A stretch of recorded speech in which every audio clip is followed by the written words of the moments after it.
Good morning students. बच्चों, open your book, page number 54। आज हम पाठ 10 मकड़ी की सीख की रीडिंग करने जा रहे हैं। बच्चों, हम जो ये पाठ पढ़ने जा रहे हैं, इस पाठ में हमें मकड़ी के माध्यम से यह शिक्षा प्रदान की गई है कि हमें हर परिस्थितियों का डटकर मुकाबला करना नहीं चाहिए। चाहे कितनी भी कठिन परिस्थितियां उत्पन्न हो जाए, हमें कभी भी निराश नहीं होना चाहिए। सदैव अपने उद्देश्य को प्राप्त करने के लिए कठिन परिश्रम करते रहना चाहिए। कभी भी असफल होने पर अपने प्रयास को नहीं छोड़ना चाहिए। यदि हम लगातार प्रयास करते रहते हैं तो एक दिन सफलता हमें अवश्य मिलती है। तो चलिए, आइए हम इसी चैप्टर की रीडिंग करना शुरू करते हैं। एक बार दो राजाओं के बीच युद्ध छिड़ गया। उनमें से एक राजा पराजित हो गया। वह जंगल की ओर भाग गया। उसने एक गुफा में शरण ली। विजयी राजा ने उसका पीछा करने के लिए सैनिक भेजे। वह उसे जान से मार डालना चाहता था। पराजित राजा बहुत बहादुरी से लड़ा, पर उसकी सेना थोड़ी थी। शत्रु की विशाल सेना ने उसकी छोटी सी सेना को हरा दिया था।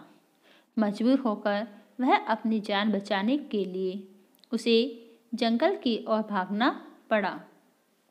वह बहुत दुखी हो गया और हिम्मत हार बैठा। एक दिन उदास होकर राजा गुफा में बैठा हुआ था।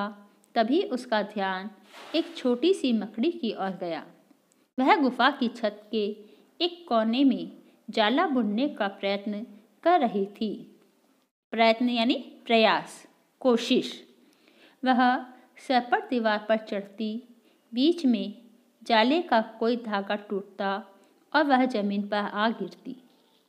बार बार यही होता रहा, पर मकड़ी ने हिम्मत नहीं हारी।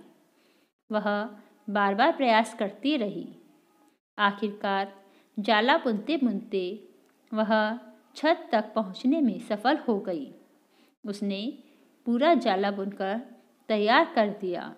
राजा ने सोचा, यह रेंगने वाली नन्ही सी मकड़ी बार बार असफल होती रही, लेकिन इसने प्रयास करना नहीं छोड़ा।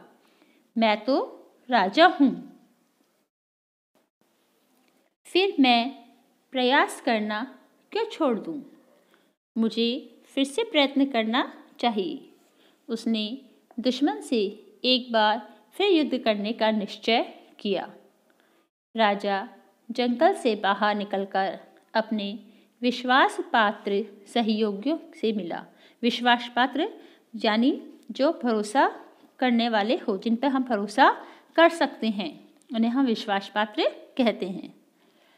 उसने अपने राज्य के शूरवीरों को एकत्र किया और वीरतापूर्वक लड़ा।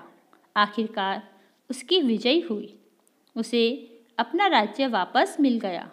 राजा उस मकड़ी को जिंदगी भर नहीं भूल सका, जिसने उसे सदा प्रयास करते रहने का सबक सिखाया था। तो बच्चों, इस पूरे पाठ से हमको यही शिक्षा मिलती है कि चाहे कैसी भी विषम परिस्थितियाँ आ जाएं, हमें उनसे घबरा कर कभी भी निराश नहीं होना चाहिए। हमें लगातार प्रयास करते रहना चाहिए। एक ना एक दिन सफलता हमें अवश्य मिलती है। Thank you. Good morning students. बच्चों, हम बुक वर्क करने जा रहे हैं। सबसे पहला हमारा क्वेश्चन है, सही विकल्प चुनो। क है, राजा का पीछा कर रहे थे साधु, सैनिक, बच्चे, सभी। तो बच्चों, इसका सही आंसर है सैनिक। ख देखिए, राजा हार बैठा था। हिम्मत, स्वाभिमान, अपना पुत्र, कुछ नहीं। इसका सही आंसर है हिम्मत।